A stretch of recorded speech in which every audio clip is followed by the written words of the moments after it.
Mishi. Mishi, kwani kuna nini? Hamna kitu, ninashangaa tu. Unashangaza nini?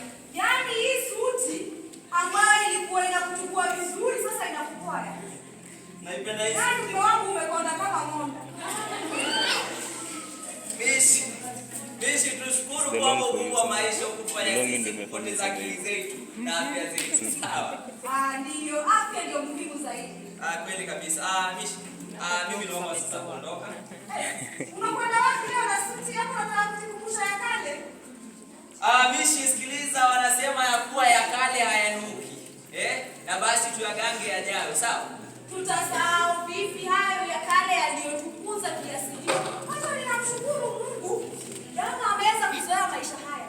Unajua mtoto yule ametoka maisha ya uzunguni akaja hapa kutoka.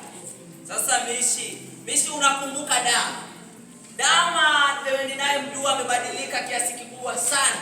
Dama niliyemjua alikuwa mtoto msoft, yani mtoto mlegevu hivi. Lakini Dama wa saa hii, unakumbuka kwamba Dama angeweza kutambua mchele peke yake.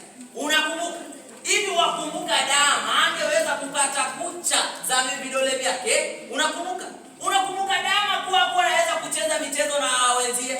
Michezo yake ilikuwa ya televisheni na vile kompyuta. Alafu wewe vile ukamwajiria mfanyikazi ambaye ulikuwa unamlipa kila mwisho. Lakini si yule mfanyikazi alikuwa analipwa. Ilikuwa wajibu wake kutekeleza majukumu ya nyumbani. Sasa sikiliza Mishi, hapo ndipo ulipokosea. Yaani yule mfanyikazi yule aichukua aina yako yote pamoja na mwanao. Yaani mfanyikazi ukamnyima mtoto fursa ya kuunda kila miundo misingi ya maisha. Mishi, yaani ukaishia Dama akaishia kwa mnyonge zaidi. Haya basi, nimekupata. Karibu uji, angalau upate nguvu za kuranda kunaendako. Asante Mishi. Haya. Asante Mishi. Karibu mume wangu.